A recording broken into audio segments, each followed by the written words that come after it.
हरे कृष्णा, राधे राधे। आप सभी को कैसे हो? आप सभी हमेशा की तरह बहुत अच्छे होंगे, परम मंगलमय होंगे। तो आज है जया एकादशी यानी 8 फरवरी। तो हम अपने लड्डू गोपाल जी की पहले सेवा करेंगे। पहले लड्डू गोपाल जी को स्नान करवा लेंगे और फिर इसके बाद करेंगे एकादशी व्रत की पूजा। तो चलिए जल्दी से स्नान करवा देते हैं और बने रहें आप लोग वीडियो में।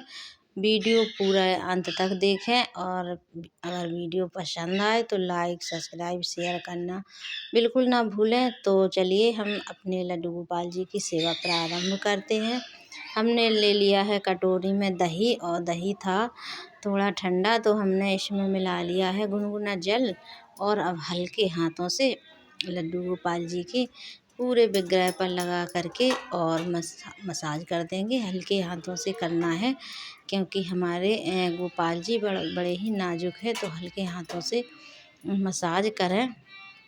और दही से आप हफ्ते में हो सके तो एक बार दही से स्नान अवश्य करवाया करिए, क्योंकि जो पीतल की मूर्तियाँ होती हैं तो काले पड़ने का डर होता है। तो जो जैसे ही आप दही से स्नान करवाएंगे एकदम से हमारे लड्डू गोपाल बढ़िया से चमकने लगेंगे। तो ये देखिए हमने दही इनके पूरे विग्रह पर लगा दिया है और हल्के हाथों से मसाज करके फिर जल से स्नान करवा देंगे। तो देखिए हमारे लड्डू गोपाल जी चमकने लगे हैं। अब हम जल से स्नान करवा देंगे। ओम नमो भगवते वासुदेवाय नमः। ओम नमो भगवते वासुदेवाय। ओम नमो भगवते वासुदेवाय का मंत्र उच्चारण करके इस तरह से हम स्नान करवा देंगे। और आप लोग कमेंट्स में बताएं कि आप लोग कैसे स्नान करवाते हो 7 दिन में। आप कैसे स्नान करवाते हो आप लोग अवश्य बताएं। तो हमने स्नान करवा दिए हैं और कभी भी लड्डू गोपाल जी के विग्रह पर कोई भी केमिकल युक्त पदार्थ नहीं लगाना चाहिए, क्योंकि जब हमारे लड्डू गोपाल जी की हम लोग प्राण प्रतिष्ठा कर लेते हैं। और जो लोग नहीं नियम जानते हैं कोई बात नहीं, कोई घबराने की बात नहीं है। जब भी नियम पता चल जाए तो आप लोग नियम से ही भगवान की लड्डू गोपाल जी की सेवा किया करिए। हमारे लड्डू गोपाल जी बहुत ज़्यादा प्रसन्न होते हैं। तो हमने स्नान करवा दिए हैं जल से और अब साफ टॉवल से पोंछ लेंगे। और लड्डू गोपाल जी में जब प्राण प्रतिष्ठा हो जाती है उनकी तो प्राण आ जाते हैं, इसलिए अब जो लड्डू गोपाल जी की सेवा में सावधानियां बरतनी चाहिए। बच्चों जैसी सेवा उनकी की जाती है। तो हम साफ है टॉवल से अब अपने लड्डू गोपाल जी को अच्छे से पोंछ लेंगे और फिर उन्हें सुंदर सा श्रृंगार पहले करेंगे। इत्र सेवा में आप चाहें तो देसी घी से भी मालिश कर सकते हैं या इत्र से भी मालिश कर सकते हैं। तो ये देखिए हम अच्छे से पोंछ लेंगे लड्डू गोपाल जी को और पोंछ करके फिर घी से मालिश कर देंगे। इसके बाद उन्हें वस्त्र पहनाएंगे, सुंदर सा प्यारा सा श्रृंगार कर देंगे और हमारे लाला बहुत ही सुंदर लगने लगते हैं। ऐसा लगता है जैसे इन्हीं को निहारते रहो। ये देखिए हमारे लाला कितने सुंदर लग रहे हैं। अब हम अपने लाला को घी से मालिश कर देंगे, पूरे उनके विग्रह में घी से मालिश कर देंगे हल्के हाथों से और फिर करेंगे प्यारा सा श्रृंगार। क्योंकि अगर घर में ठाकुर जी विराजमान हैं तो उनकी बच्चों जैसी सेवा होती है। तो हम बढ़िया से पूरे विग्रह में लगाएंगे घी। आपके पास गाय का घी हो तो बहुत अच्छा हो, नहीं तो जो आपके पास घी हो घर में वो आप घी से मालिश कर सकते हैं। आप चाहें तो तिल के तेल से भी लड्डू गोपाल जी की मालिश कर सकते हैं। और सर्दियों में आपके पास इत्र हो तो आप केसर वाला इत्र लड्डू गोपाल जी की मालिश में यूज कीजिए। लड्डू गोपाल जी को केसर का इत्र लगाइए, क्योंकि केसर सर्दियों में गर्माहट देता है। और देखिए हमारे पीहू का मालिश हो गया है। अब हम कर देंगे अपने नन्हे मुन्ने कान्हा का मालिश। और कान्हा का मालिश करके प्यारा सा श्रृंगार करके करेंगे पूजा। तो आप लोग बताएं कमेंट्स में आप लोग लड्डू गोपाल जी की सेवा कैसे करते हो। ये देखिए हमारे दोनों बाबू ने वस्त्र पहन लिए हैं और बस अब इनके इयररिंग्स पहना देंगे दोनों बाबू को। हमारे कान्हा का हो गया है श्रृंगार, और श्रृंगार बड़ा बड़ा ही प्यारा श्रृंगार किया है मैंने। आप लोग अवश्य देखें पूरा वीडियो। तो इयररिंग्स पहना करके और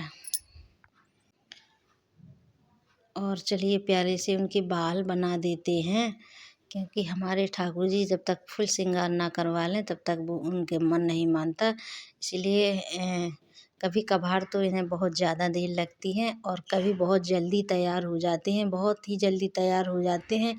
इनकी लीलाएं जो सेवा करता है वो नित्य देखते हैं, हमें बताने की आवश्यकता नहीं है, जो सेवा करते हैं। और हमारे लड्डू गोपाल जी भी बहुत ज़्यादा लीलाएं नित्य नित्य नई नई लीलाएं करते हैं। कभी नहीं पहनना होता है सेहरा, नहीं पहनना होता है तो गिरा देते हैं, और तो मैं समझ जाती हूँ कि उन्हें सेहरा ये वाला नहीं पहनना है, तब मैं उन्हें कैप लगा देती हूँ। तो कैप कभी कभार ऐसा हो जाता है कि जो चीज़ नहीं चाहिए होती तो वो गिरा देते हैं। तो देखिए मैंने कर दिया है प्यारा सा श्रृंगार, और आप लोग प्यारा सा श्रृंगार करके इत्र अवश्य लगाएं लड्डू गोपाल जी को। तो मैंने प्यारा सा श्रृंगार कर दिया है और दर्पण भी दिखा दिया है। और चलिए चौकी लगा ली है मैंने, और चौकी पर कर लेते हैं एकादशी की पूजा। तो मैंने चौकी पर गंगा जल छिड़क कर और आसन दे देंगे इधर।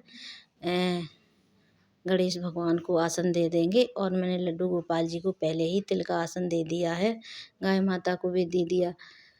तो चलिए लड्डू गोपाल जी को भी मैंने गंगा जल से छींटे दे दिए हैं। अब हम अपने कान्हा की हमारी तस्वीर थी जो मंदिर में रखी हुई थी, तो मैंने लाना भूल गई थी। चलिए इनका भी तिलक कर देते हैं चंदन से। पहले इन्हें भी छींटे दे देंगे गंगा जल से और तिलक कर देंगे। इसके बाद आरती प्रज्वलित कर लेंगे, और आप चाहे तो देसी घी का भी दीपक जला सकते हैं, तेल का भी दीपक जला सकते हैं। क्योंकि माघ मास के जो माघ मास में 2 एकादशियाँ सभी मासों में 2 एकादशियाँ पड़ती हैं, तो दोनों ही एकादशी माघ मास की बहुत ही खास हैं, बहुत ही ज़्यादा महत्वपूर्ण हैं एकादशियाँ। तो एकादशी तो सभी महत्वपूर्ण होती हैं, पर इसमें दोनों माघ मास में तिल का उपयोग किया जाता है। तिल क्योंकि चावल एकादशी को चढ़ाए नहीं जाते हैं, तो तिल का यूज आप कर सकते हैं। तो मैंने तिल से आसन दे दिया है, और आरती को भी दीपक को भी तिल से आसन दे दिया है। अब हम दीपक प्रज्वलित कर लेंगे और धूप दीप दिखा करके फिर आगे की पूजा करेंगे। तो आप लोग बने रहें वीडियो में। और मैंने दीपक को भी आसन दे दिया है, और दीपक में थोड़े से डाल देंगे तिल। तिल डाल के, और जो तिल चटकते हैं ना तो बहुत ही शुभ होते हैं, इसलिए दीपक में तिल डालना बहुत ही आवश्यक होता है। तो मैंने दीपक में तिल डाल दिए हैं, और पूजा करते रहें, और ओम नमो भगवते वासुदेवाय का उच्चारण करते रहें। ओम नमो भगवते वासुदेवाय, ओम नमो भगवते वासुदेवाय नमः, ओम नमो भगवते वासुदेवाय नमः। तो चलिए सभी को पुष्प अर्पित कर देंगे। पहले गणेश भगवान को जो भी कार्य करना है पहले गणेश भगवान को चढ़ाना है, तो पहले मैंने गणेश भगवान को पुष्प अर्पित कर दिया है। और फिर मैंने लड्डू गोपाल जी को अब कलावा चढ़ा देंगे। वस्त्र स्वरूप गणेश भगवान को कलावा हल्दी में थोड़ा सा लगा करके उसमें हल्दी, तो हमने कलावा भी अर्पित कर दिया है। इधर गणेश भगवान को भी मैंने भोग समर्पित कर दिया है, क्योंकि गणेश भगवान को कोई भी पूजा करो तो गणेश भगवान को अलग भोग समर्पित किया जाता है। क्योंकि गणेश भगवान के भोग में तुलसी नहीं डाली जाती है, और लड्डू गोपाल जी के भोग में तुलसी, विष्णु भगवान के भोग में तुलसी अवश्य लगाए जाते हैं, भोग में अवश्य रखी जाती हैं। क्योंकि तुलसी के बिना हमारे प्रभु भोग नहीं लगाते हैं, जब तक तुलसी माता साथ ना आ जाए वो भोग नहीं लगा स्वीकार करते हैं। तो चलिए हमने इधर सबको तिलक कर देंगे चंदन से और हल्दी से और तिल से। तिल चढ़ाकर तो हमने सबका चंदन से तिलक कर दिया है। और तिलक करने के बाद चलिए हमारे आपके पास महात्म किताब हो तो आप किताब सभी कथा पढ़ सकते हैं। कह सकते हैं। और किसी के पास है किताब ना हो तो आप मोबाइल से भी कथा सुन सकते हैं। तो चलिए, हमारे पास किताब है तो हम कथा और कह लेंगे। कथा सुन करके फिर आरती, और इसके बाद आरती के बाद कपूर जलाना ना भूलें। और कपूर जला करके की गई पूजा पूर्ण पूजा मानी जाती है। और कपूर जलाएं, और हो सके तो आप हवन करें, छोटा सा होम भी जिसे होम कहा जाता है। उसमें थोड़ा सा उपला जला करके उस पर घी डालकर लौंग, और उसमें घी में लौंग मतलब डुबो करके आप इस तरह से हवन कर सकते हैं। और तिल से हवन अवश्य करना है, क्योंकि माघ मास में तिल बहुत ही आवश्यक होता है हर चीज़ में। नहाने के जल में भी तिल डाले जाते हैं, और आप चाहें तो भोग में प्रसादी में भी तिल डाल सकते हैं। तिल का बहुत ज़्यादा महत्व है माघ मास में। तो मैंने इधर पूरी हमारी पूजा सब कुछ हो गया है, बस अब कथा महत्तम और पढ़ लेंगे। भगवान श्री कृष्ण बोले, राजेंद्र बतलाता हूँ सुनो। माघ मास के शुक्ल पक्ष में जो एकादशी होती है उसका नाम जया है। वह सभी पापों को हरने वाली उत्तम तिथि है। पवित्र होने के साथ ही पापों का नाश करने वाली है तथा मनुष्यों को भोग तथा मोक्ष प्रदान करने वाली है। इतना ही नहीं, वह ब्रह्म हत्या जैसे पाप तथा पिशाच का भी नाश करने वाली है। इसका व्रत करने पर मनुष्यों को कभी प्रेत योनि में नहीं जाना पड़ता है। इसलिए राजन, प्रयत्न पूर्वक जया नाम की एकादशी का व्रत करना चाहिए। एक समय की बात है, स्वर्गलोक में देवराज इंद्र राज्य करते थे। देवगण पारिजात वृक्षों से भरे हुए नंदन वन में अप्सराओं के साथ विहार कर रहे थे। 50 करोड़ गंधर्वों के नायक देवराज इंद्र ने स्वेच्छा अनुसार वन में विहार करते हुए बड़े हर्ष के साथ नृत्य का आयोजन किया। उसमें गंधर्व गान कर रहे थे, जिसमें पुष्पदंत, चित्रसेन तथा उसका पुत्र, ये 3 प्रधान थे। चित्रसेन की स्त्री का नाम मालिनी था।